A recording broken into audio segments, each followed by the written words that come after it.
Hey guys, welcome back to Awake and Aware. This is a cool week as I'm stopped today intentionally on the side of the road. You can hear the hazards there. Click, click, click, click. It's almost stranded feeling because this week we're going to talk about waiting on the Lord. It's oftentimes like waiting on somebody to come. Maybe you ran out of gas or you got a flat tire. You've ever waited on AAA? It's kind of it's a humbling feeling. So good morning to you guys.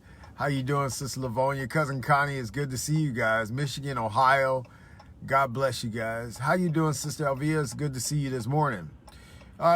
Even Mississippi, how you doing, Mel Cow? Sister Deborah, you're out in Ecorse, Michigan.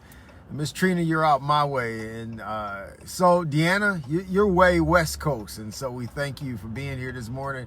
Miss Terry, we're going to talk some about waiting.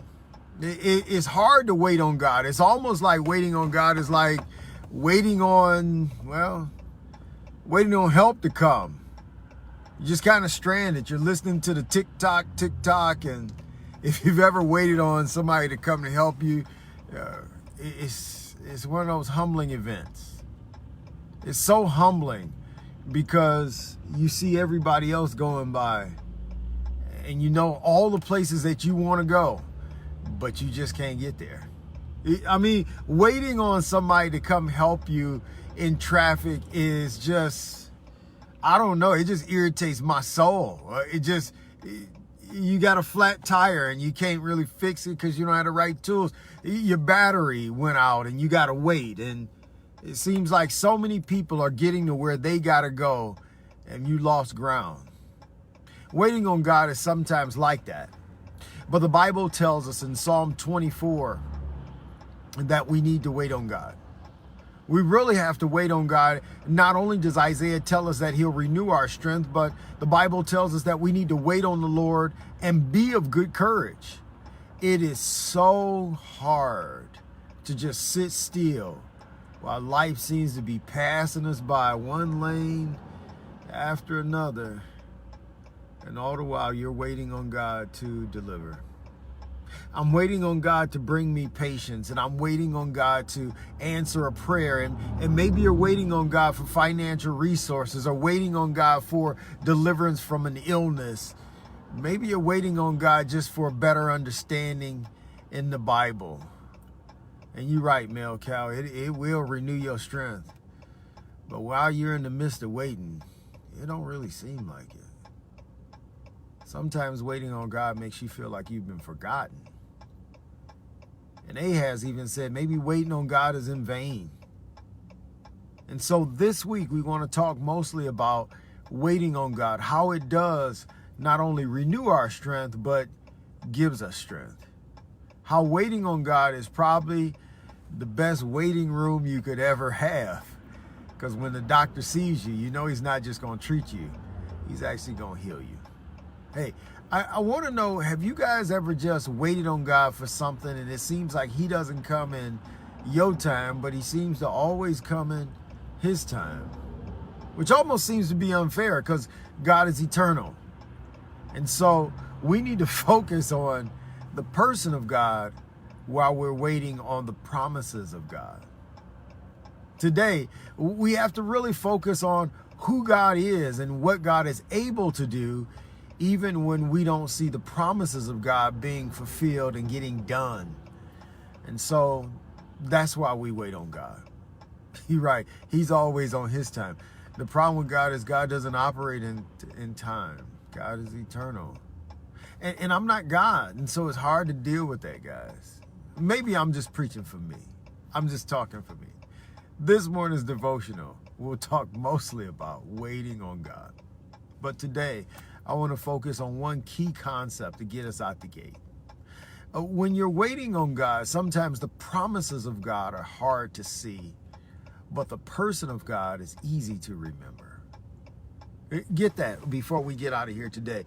And I do believe my car will start. So when we're waiting on the promises of God to be fulfilled, we got to worry. We got to focus and not worry on the person of God. The person of God never changes. I don't care how many cars pass by here, God still got me up this morning and started me on my way. I don't care where they're going, God still has a plan for my life. It doesn't matter what kind of peace I may feel like I don't have. God says he's provided a peace that even passes understanding. So I have to wait on the person of God even when I can't understand the promises of God. When I can't understand that he said, I will never leave you nor forsake you, but I still feel lonely, then I have to realize that he is an omnipresent God, that God is always everywhere all the time. When I don't think God will come to my rescue, I have to remember that he's an omnipotent God. He is all powerful. And who can understand or even withhold the hand of God? If God wants to save me, God will save me. It's the ideal when I think that God has changed his mind and he won't deliver me. I have to remember that God is an immutable God. God does not change. And so since God doesn't change, if he did it before, he'll do it again. You guys got what I'm saying. There you go. Malachi, you got it. It's the ideal when I can't really focus on the promises of God because of my predicaments.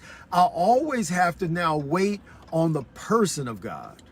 And so here's one of the things that I want you guys to do. Start writing down the characteristics of God to help you wait on God. I would oftentimes wait on my mom, maybe other people to give me a ride. And sometimes, a lot of times in Cleveland, we had the RTA, Rita, you had to wait on Rita. Always at a bus stop, Rita might not be on schedule, but you knew Rita was coming and you had to wait. Why did you know Rita was coming? I knew my ride with Rita was coming, not just because it was public transit, but because of the qualities and the information they had given me about Rita. The whole purpose of the public transit system was to pick me up. And so if I would wait at the station with my fare and just wait on the persons of the system, I knew even though they didn't come at their promised time, they would show up. And while we're waiting on God, we have to focus on the person of God. And so you guys have already started in the chat line below. But one of the things I want to encourage you guys to do today on this Monday, October 18th, I want to encourage you to write down the characteristics of God. You may have to look them up on the internet or even ask Google, or some of you may have to ask Siri or somebody else. But concentrate on the characteristic of God. What are God's characteristics? He's all loving. He's all knowing. He never changes. He doesn't need anybody to sustain him. He sustains himself all by himself. God is always with us, always present. God is eternal. God never changes. The same God from yesterday is today, will be here tomorrow. God is the Alpha and the Omega. He truly is the beginning and the end. So while you're waiting, I want you to focus on the person of God. That's what I'm going to try to do. Focus on the person of God, even when I can't fully get the promises of God. Because when I focus on the person of God, the provisions of God will always shine forward. Can you do that today? Look it up. The characteristics of God are the things that will carry you through the hardest times of life. While I'm waiting on God to deliver me, I have to focus on the characteristics of God. Boy, Malachi, you preaching this lesson this morning. I have to wait on the characteristics of God to carry me through my hardest times. I was just about to quit, but then I remembered that God has been good to me. I remember how good God was to Abraham, and I remember how good God was to Daniel, and how good God was to Shadrach, Meshach, and Abednego. And in spite of what Jeremiah was going through, God had to stop and tell Jeremiah, he says, I have a plan for you, and I have a plan for you to prosper and for you not to fail. For I've known you from your mother's womb. He didn't tell him in that order, but that's what he told Jeremiah. See, God has a purpose and a plan. And so until we can see and visualize and experience God's purpose and his plan, we have to focus on God's person. I love the three Hebrew boys who told Nebuchadnezzar, and he simply told him, whether God saves me or not, I'm still going to fall and be with God. You can do whatever you want to do. I don't care how long the hazards are clicking. I don't care how many people are passing by. You can do whatever you want to do. If he don't never come and fix my flat, I'ma still wait on God. If he never comes and provides gas, I'ma still wait on God. If this car don't start, I'ma still wait on God. If nobody else understands me, I'ma still wait on God, because his person is true and never failing. The woman who had the issue of blood for 12 long years didn't necessarily believe in the healing power, but she believed in the personhood of the Messiah. She said, for if I could just touch the hem of his garment, then I will be made whole. It wasn't so much that he could heal me. It was just that he is who he said he was. And so wait, focusing on the person of God rather than being worried about the promises of God. Why is this so important for us today? Because the devil will make us start to question God's promises when it doesn't seem like the provisions are coming forward. Oh, maybe you don't believe me, but he did it to Eve. And he said, did God truly say, don't eat of this tree?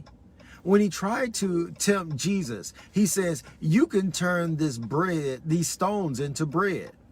He's trying to move you away from the promises of God by making you deal with your present circumstances. A lot of P's this morning. But while you are dealing with this, Jesus' strategy against Satan's temptation was very clear. He started focusing on the person of God, even when he didn't see the provisions of God right in his face. Hungry and tired, he just simply said, man doesn't live by bread alone, but by every word that proceeds from the mouth of God. God is speaking life over you right now, and he continually speaks. For in the beginning, God created the heavens and the earth, and he spoke, and things took place. John tells us in John chapter 1, verse 1 and beyond, he tells us in the beginning was the Word, and the Word was God, and the Word was with God. And so while we're waiting on his promises, we got to stay focused on his person. Oh, wow. This is so big. It's blessing me this morning because Jesus continually on his ministry continually used the words, I am. Why? Because Jesus' person was far bigger than his provisions. Remember when he met the woman at the well? And he says, listen, if you knew who it is who's talking to you, you would have offered me some water. Why? Because I can put a little living water inside of you that will never run dry. She said, when the Messiah comes, in other words, she was depending on the personhood of God. When the Messiah comes, she's been waiting. When the Messiah comes, he'll tell us whether we should worship on this mountain or in Jerusalem. And he said to you today, lady, I can't fix all your problems, but the person who you've been waiting for is here. And I want to let you know the personhood of the God who we've been waiting for is here. So today, as we wait, stop focusing on the promises of God and let us get totally ingrained in the person of God. If you don't know the characteristics of God to deal with your chaos, I want to encourage you right now. Start Googling God's characteristics. His loving, powerful, almighty characteristics. Fall in love with God's person and you'll get all the promises and provisions you can handle. Wow. God simply said, if you would just bring in your tithes, in other words, bring in things to my person, love on me, adore me, I will open up the windows of heaven and pour you out a blessing you won't even be able to hold. And so while we're waiting on God this week, we're going to start talking first and foremost about focusing on the person of God while we're waiting on the promises of God. Hey, waiting is not that hard when I can focus on the person of God, because he said he will never leave me nor forsake me. And when the devil starts to make me feel like I'm alone, then I start to say, how can God ever leave me? Because God is everywhere all the time. Well, listen, car is dinging. I think I can start this thing and we're going to be ready to go. Hey, look at that. We started. So until next time, I want you to know it was easy to wait on the side of the road because you never knew what was going to happen. But God is still taking care of us. Amen. I'm going to see you guys tomorrow where we talk more about waiting on the Lord. God bless you guys and God keep you.